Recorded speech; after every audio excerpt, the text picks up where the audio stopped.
Hello there, Ms. Day. Well, hello there, Miss Camp, and hello everyone, and welcome to Day Camp. Day camp. It's a brilliant, brilliant name for this, isn't it? If we hadn't already been friends, like just the name alone is worth our relationship.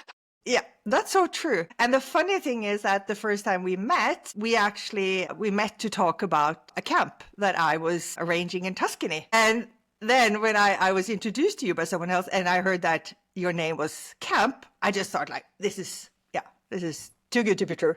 Meant to be. And Meant I to be. think That's that exactly what it is.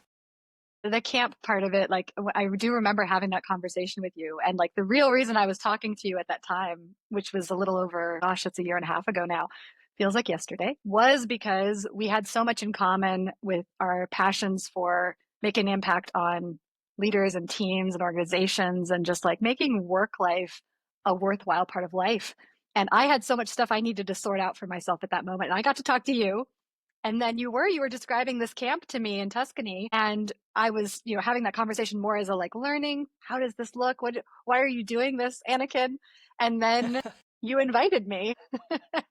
And I said, absolutely, I'll be there. I think it was, 10 days or something from that conversation. So it was like a last minute spontaneous, this is just the right thing. This is the thing I need right now. So I think we should talk about the camp. Yeah. Yeah. And so you and I have been talking for quite some time that we should do a podcast or something. And we're quite similar, we have learned. Like if things don't have to happen at a certain time, we kind of tend to prioritize other things. So it's more been about talking. And then now we have a camp coming up in 6 weeks. And you and I are going to do that together this time, which I'm so excited about. I am psyched too. Yeah, this is going to be great. Yeah, and the thing is, like, a lot of people reach out and say, "So, what is this camp about? We're like, what is a leadership camp, and why should I come to Tuscany?" So that's what one. And then a lot of people also said, "I really want to come, but I can't make it. Can you share something? I mean, can we learn something, even though we're not there?" And And that's like, when you, what is our rule, Anakin? Our rule is we like to share. yeah, We want to give this good knowledge and vibes and experience and resources away yes, and yes, make it accessible for everybody. So if people can't get to the camp, like part of the camp can come to them. Like I think that that's what this is a bit about, right? exactly. So basically what we said now, let's do like a weekly talk and share it with others about like coming up to the camp. And it's going to be about like what we're going to, some of the themes and topics we're going to cover, but also a little bit like how do you create a camp? Because I tell you, it doesn't just happen by itself. And this is going to be the third camp that I'm arranging here in Tuscany. And I learn so much every time, but of course, I will learn a lot more now, and I will learn together with you. So I thought, like, take people, listener, whoever want to, tune into this on this journey towards the camp. And then when we're on the camp, we're going to do like a daily session, just talking about the themes that have been discussed, maybe having some of the guests come in and join us for a conversation. So basically, we want to take all of you who want to be part of it or want to just be part of it from a distance, whatever it is, just invite you into this conversation. And ask us questions along the way if there's something you want us to address or talk about or have questions. So, Because I yeah. think like that's for me, like pull up a chair at our table. Like this is Mm, something where I sort of envision that at the end of the days, when we're at the camp and where you and I are talking through this session and recording it for people, like themes we've talked about, it's also stuff that you and I are going to learn. Like as much mm. as we're there to teach because we have this wealth of experience and we have things that we really know will benefit the people who are at the camp with us, it's also that you and I expect to learn from this and to grow ourselves. So sharing those insights and those epiphanies, I'm really looking forward to that. Me too. So maybe we should start with just telling a little bit who we are, because I Yeah, mean, because honestly, we most haven't people done have that no yet. idea who either of us are. Who are we? Who are we, and why would you care? Yeah. So maybe you can start, Audrey. I would be happy to. So, my name is Audrey Camp, and I am an organizational development consultant as well as an executive coach and advisor. And really, what that means is that I'm deeply passionate about making sure that the companies and teams that are out there today making products and putting out services and helping the world solving problems are also places that are good for the people who work inside of them. And so I think that since we all spend a great deal of our time at work, this needs to show up in this needs to feel like a good place to be. And that's the way that we tackle that is, for me, helping leaders be good about communication how do we align people behind goals? How do we make sure that we hold people accountable? How do we build trust? How do we set up our teams for success, as well as, engaging with people and helping them to grow? And yeah, and then beyond that, I think just like my purpose is to make sure that I leave every person that I meet better than I found them. And I try to do that through my work, but also just in my relationships in general. And that's why I'm so passionate about what I do, and also why I really enjoy working with you, Annicken. I think the only other thing that I'll say is just that I have a background working in different kinds of companies, and you and I together kind of cover the full breadth of startup, scale up, corporate, really getting into different across industries. And that's another thing that I think is really cool for me to work with you because of your background. So tell us about you now.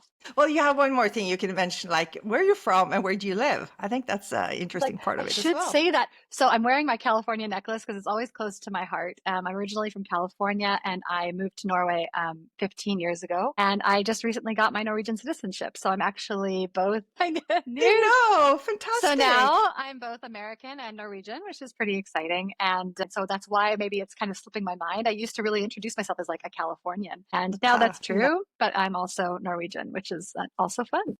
Well, very happy to have you as part of the Norwegian population, Thank you. especially since I left. So you're kind of replacing me. Right? There needed to be at least one of us here. Exactly. Yeah. But they can't be two because that's a little bit too much for Norway as It's a well. lot. So, yeah. It's Um, fine for a week in Tuscany, though. Don't be afraid, everybody. Like it's not. exactly. It's Yeah. a good It's thing. very concentrated. Yeah.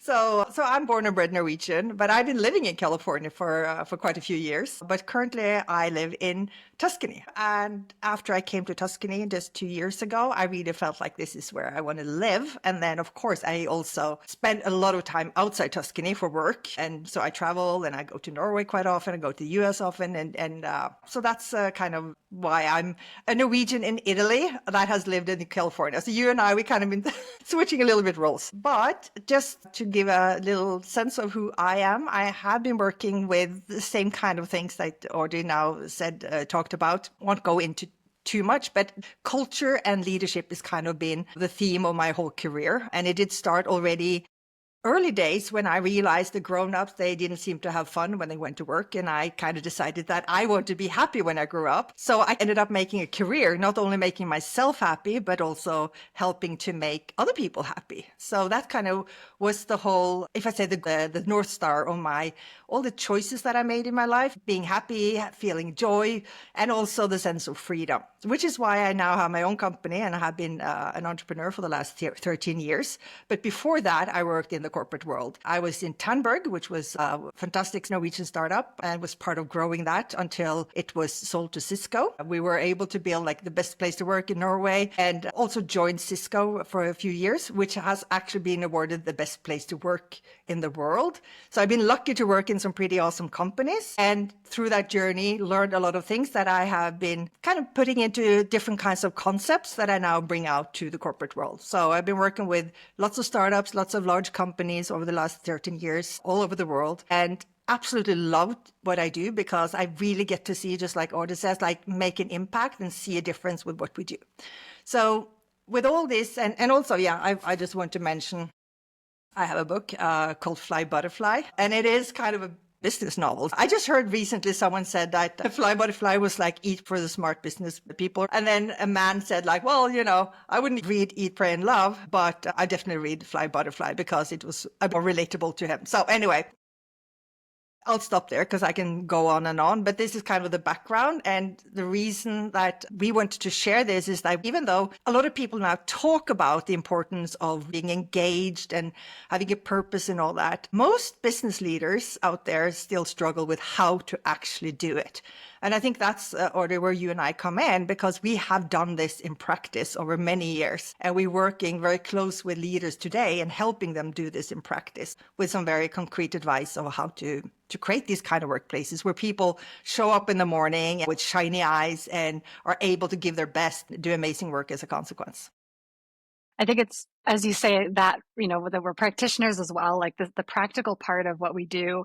There's so many misconceptions and preconceptions about people who are working with culture and these other things. And I think your ability and my ability to find places where we can just make it tangible, pull it together, say like, let's just try X, let's do Y, let's, and it will see how it results in these ways with, engagement or with performance. I think that that's really what has made what we're offering unique. And it's been fun for me to learn from you about this as well and using the corporate spring model. Do you want to talk a little bit about that? Yeah, I will, because one of the things that I realized when I left the corporate world and started going in and work with businesses is it's very hard for most people to grasp this idea that has to do with the human side of business. So what is it like with human dynamics? It's when you work with people, there's so many dimensions that come into play. So what I did and my team, we sat down and looked at everything that we've done throughout our careers that really have made a huge impact. And also seeing how these different elements are interconnected. So we came up with something called the corporate spring model, which basically is, if you think about Maslow's hierarchy, this is like the high needs of successful businesses. Successful because people are showing up at work, know why they're there, they are engaged, they have the kind of mindset and the level of trust that they need in order to perform. So it's 5 building blocks, and the 3 bottom level building blocks is purpose, but everyone needs to know why they come to work in the morning. It's identity. It's like knowing who you are, what are your values, what you stand for, and feel this sense of belonging. And the 3rd building block is trust. So you come to work and feel safe, and you don't have to look over your shoulder to be afraid, if you make a mistake, that it will have some negative consequences. And basically, these 3 building blocks, if you think about Maslow's hierarchies of needs, this is like the physiological, like the absolute necessity in order to have a high-performing team. You have to have these 3 things in place. So this is very, very often where we go in and spend a lot of time, because to be quite honest, 9 out of 10 companies hasn't this clearly figured out. Do you agree, Audrey? I would totally agree. I think that so many founders have a sense that these things are important, and many of them have some of it locked away in their heads. But as those things grow, codifying it and working with the teams that all of their voices are included to make it an aligned and articulated thing that everybody can be aware of, just for the sake of the team at the time, but also for the team that will grow. That's the part where sometimes people miss that mark. So when you and I get into a company, into a client, we find that their instincts about it, or there were people who once understood it, but it's very rarely everything is aligned and everything's kind of out there for us. Like I definitely have seen that. Yeah. So, and when we have worked with those 3 fundamental building blocks, the next level is about mindsets. And this is something which is very exciting to work with, because when it comes to the other building blocks, they take time to establish and build, and it's a collective piece of work. When it comes to mindsets, that's very individual. That's like every person can work with their own mindsets. And a lot of people are not really aware that they have control over their mind. They seem to be a perception that minds control people, and either you're like this or you're like that. But what we teach people is you can actually choose your mindset. You just need to recognize what's happening inside your brain and be able to switch over when you see you maybe going to a place of negativity and looking at the problems and just focusing on things that you actually can't influence at all. And to realize you can take a step back and then your brain into the realms of possibilities and see what can you do, what can you influence, and rather go in that direction. And this is the kind of Yeah, which, as you say that, like, especially with what we've been talking about future ready leadership, like you and I have this burning need to help leaders to invest in themselves now for what's to come. And this like uncertainty and into the unknown, like what do we need for that? And it starts with mindset, and it starts with that growth mindset piece, because if we don't have authority over ourselves and don't understand what we think and believe today and what we need to have in place for tomorrow, and the willingness to change the way that we need to in order to adapt, then we're already sunk. So that's something where I think that that's always been the case, to have that at that middle portion of the Maslow's hierarchy, the corporate spring hierarchy. But there's also this piece right now where when we talk about the camp that we're preparing for and getting people ready for the future, like the reason why we're still going to use that pyramid all the way through is because this is what we're talking about. You cannot know what's to come, can't plan for it, but you can prepare for it. And I think that that's, giving that agency back to people, giving them the chance to see things a different way and feel the encouragement of people around them who are attempting it, maybe for the first time. And that gets me really excited. So as you were describing that kind of awakened. Yeah, and I think one of the things most leaders say they are struggling with right now is because there is a lot of uncertainty out there. There is a lot of change. There is a lot of things you cannot answer, and all from AI to the state of the world, it impacts people, right? And we talk about resilience. So how do you build a resilient organization? And then mindsets comes in, because if you are aware of your mindset, you're able to direct your mind. You're also able to focus even when everything around you is chaotic. You can choose not to focus on that, but focus on the things that actually is within your control. And also all the things that are positive, because I think that is one of the challenges that humanity is like facing right now, is because we're bombarded with so much negativity. Like, people start thinking that is the reality, instead of thinking, okay, that is what I'm letting into my mind. And making people aware of this is amazing, because both you and I have seen that, like, in front of our eyes, how people's perspectives can so quickly change.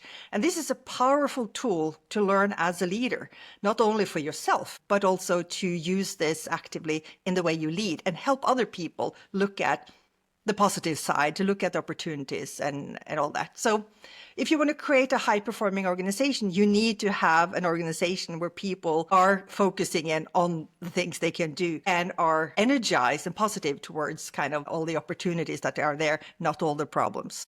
And I think that's one thing when I think about it as a leadership skill that can be Mm, built, that we all have to do everything naturally. It's that we know what's necessary at the time. And that's being able to sort of take that mindset and say, so this is what I'm looking at today, challenges in front of me, but here's how I'm going to approach them. And it takes, if you're not used to that, or if you haven't done it in a while, or if you kind of get swept along by the chaos of your organization, like it takes time and space to have the bandwidth to do that and to start to internalize, right? This is the thing that I should do more frequently. Here's how I can set myself up for success in that moment, so that you as a leader can model that behavior when time comes. Often people in leadership roles have excellent instincts and have the capacity for this stuff naturally, but they don't necessarily practice it.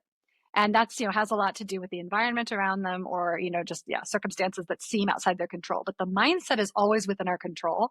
And so that's one of those things where I think taking the pause for learning, taking the pause for trying things out, and to have encouragement from people who are trying it as well. That's what, like, our camp is about. That's what, you and I often preach in terms of doing leadership development, where you take people out of the chaos of the system so that they can learn these things and try them together. Like, that's something that I think is more necessary today than it ever was, given, as you were pointing out, the kind of overall negativity around the world, just like how much is bombarding us all the time. And then also with AI disrupting so many industries, how fast everything is moving. Ironically, we actually need to take more time out to make sure that we're doing the right things. And that's, exactly. what we're up Yeah, and to. that brings me to the top of the pyramid, which, a lot of science and studies that show, like, when you have an organization where people are happy and engaged and thriving, they are much more successful. Deloitte showed a study where they were 57% high performance in highly engaged organizations. 23% are more profitable, and they have 50% higher retention. So you have all these positive business benefits of investing in people's happiness and making sure people are enjoying what they do. But the thing is that when people are stressed out and the pressure is there and there are goals to be reached, this is the thing that leaders prioritize the least, maybe for the teams, but also for themselves. And what we want to do is invite people to is not only to come and learn all these fantastic tools and the strategies that we can teach, but actually come to a place where you can relax and enjoy yourself. Because also, all studies show that when we are in a place of relaxation and we are in a place of joy, we open up our brains and minds for so much more creativity, so many new thoughts. And if you can do this over time, either for a whole week, or you can also come for 3 or 4 days, you will get the time needed to kind of rewire your brain, so you can go in and actually have embodied some of these things you learned in a different way than if you kind of read it or listen to a podcast on your way to work or in between everything else. Because concentrated learning make such a big difference, and to do it in an enjoyable, safe setting, also with like-minded people. I've seen again and again, it has a huge impact and can really transform the way people show up in the world.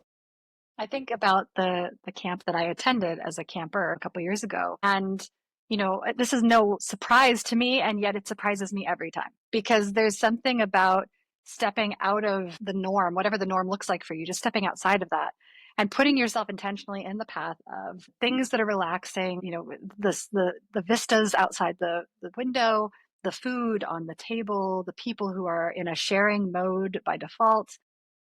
There's just it kind of uncoils you on the inside. And, you know, I've been through burnout myself, as you know, and so for people who are always living on that edge, you know, we're always pushing the envelope, we're living right there all the time in order to do great things. And I applaud leaders who are, you know, pushing to the edge all the time, but living on that razor's edge, you know, if you're not careful, can really dip over in a way that negatively impacts you, your team, your product, your potential impact on the world. So that intentional investment in stepping away from the grind and into a place where you're investing in letting something big and good happen for you. And this is where, like, I can only imagine people like listening to us talk about this right now. And our vibe is so cheerful. And that's why, like, this is why we're calling this day camp, which I think is so fun because it's true. That's like our energy is we think if we provide the environment for people to kind of find that joy quickly, make it accessible for people, that they can do all kinds of good stuff with it. And the joy of different people at that camp that I joined looked different for different people. It wasn't that everybody was, you know, smiling the whole time. It was that just that their heart was more relaxed or that they felt like they could have clarity about something. They got to focus on something for 8 straight hours if they wanted to, and to enjoy conversations with somebody who's not sitting right there alongside them, a different input, right? So that piece can look very different for different people, but it's about that investment. And I want to go to the environment. I want to allow for other people to sort of take care of these different needs and make an environment that allows me to grow into it. And so I think that that's why I have such fond memories of that camp for a lot of reasons, but that's one of the reasons why. Yeah, and you're mentioning what I think is maybe one of the many huge benefits of taking that time, but also to connecting not only with yourself at a deeper level, but to connect with other people. And we talk about like the power of networks and all that, right? And I don't know about you, Audrey, when people say, oh, you want to come to this networking event, and people going around like handing out business cards and trying to impress each other, like with some kind of elevated pitch. I can't stand it. But I have to say the kind of networking that happens there, it's not about like being strategic. It's like really connecting as humans and being open and sharing both the ups and downs, you know, through careers and life, whatever. And I see that. And I know like the networks after these camps, we're still connected and people are helping each other out. I mean, lives have transformed because of not necessarily something that we did or said, but the people they met and what happened afterwards. So I think that is like a huge value of going away and meeting like-minded people, and not even like-minded, but people who are on a similar path, but maybe with very different perspectives and very different experiences. And that can open our minds for like new ways of thinking. And as you kind of say, like those sparks, right? The sparks that happen when people come together, and it's magic. I mean, for me, that's magic just to witness. Yeah.